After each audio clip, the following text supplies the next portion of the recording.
Hi all, and thanks for being with me again. I just want to say, as I say at the beginning of each podcast or each video, thanks for being here. Really do appreciate it, and I certainly do appreciate any subscriptions that you care to send my way. They're free, don't cost you a bloody thing. So why not just punch subscribe and particularly share my videos if you find them interesting enough. I'm going to talk about today about tariffs because the United States, through our friend, our buddy, our colleague, the man we cannot admire, the man who is as despicable a human being on this planet as you will possibly find, namely Donald J. Trump, has decided that he's going to, backflip. He's going to change things around tariffs to a point whereby we're almost back to square one. He reminds me of the arsonist who sets fire to a home and then races off with the hose in order to put it out. He has decided that no matter what happens, he is always right, and that this was an incredible decision that he has made in order to be able to impact the United States and its people in a positive way. Of course, he did come to realise that the market had crashed once he made these terrible decisions. He also came to realise, I guess, that companies were not going to shift back to the United States simply because he had put a tariff on China. Now, it is worth remembering that this was his motivating force. This was his motivating argument, I guess, about bringing things back to the United States. So the interesting thing is I don't see mainstream media criticising him for not only the mistake that he's made, and I guess to some extent some people do, but also for the fact that he's backtracked on these notions that he's had about rebuilding the United States through imposing these tariffs on China and the rest of the world. Was it going to happen? Were people or organisations going to say, let's invest billions of dollars back into the United States, a place which is just completely full of uncertainty? Is that really what people were going to do? Well, at some point, someone has whispered in Trump's ear. I don't know who that was, but maybe it was a trade minister. Maybe it was the foreign affairs. Who knows? But someone has said to him, look, the market is looking like crap. People aren't happy with you. You're not going to bring this stuff back to the United States. Trade is a completely different ballgame today than it was back in the 80s when you got this weird idea around tariffs. So as a result, tariffs have been switched back to kind of where they were before. And Donald Trump, bizarrely, is claiming this is a victory for him. It isn't. It's a victory for the people of the United States that this has changed, because he could see eventually, as thick as this man is, he could eventually see the writing on the wall.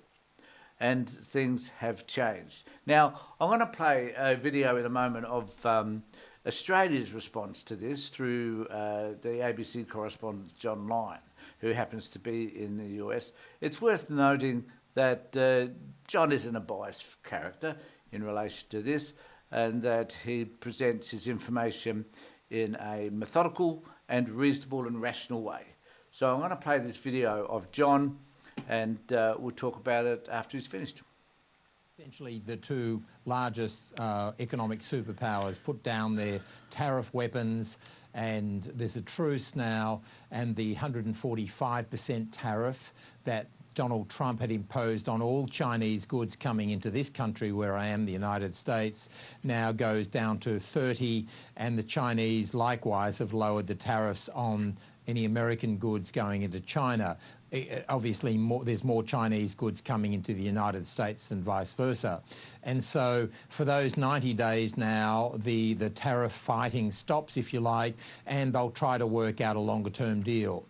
So it is fascinating to see only a few weeks after those first few tariff shots were fired, that there's been a temporary pause, at least for 3 months. And of course we hear the spin, but who blinked first?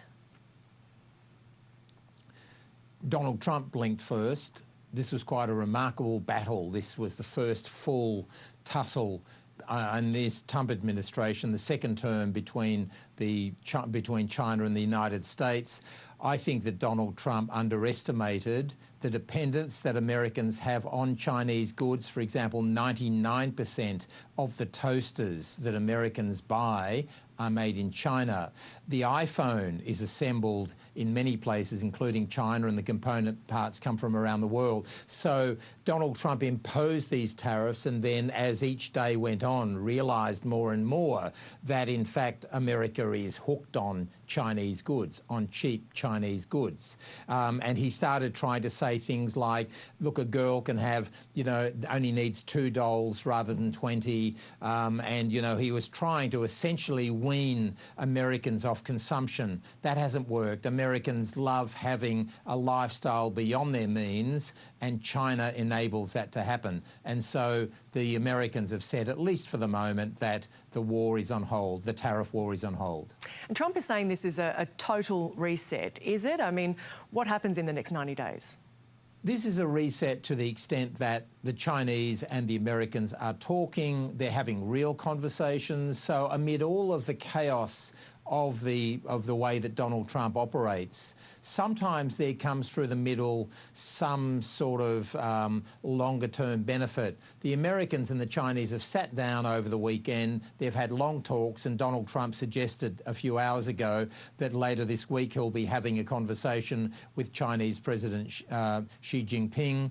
And so I think that from this, both sides have understood that the consumers in both sides, the Chinese and the Americans, need each other.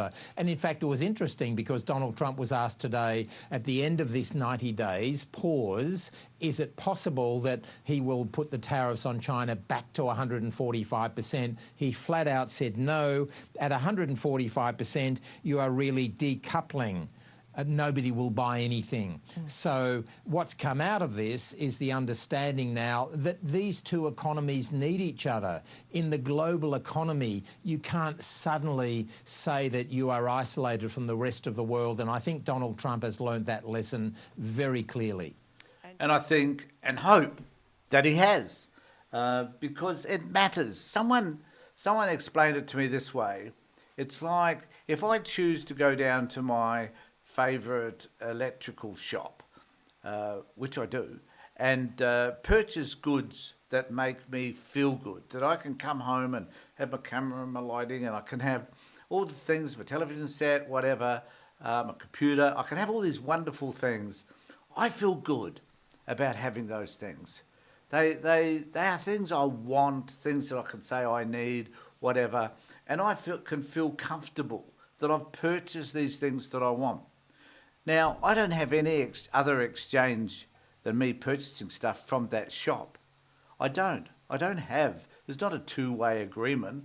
I go in, I buy stuff, I take it home, I use it.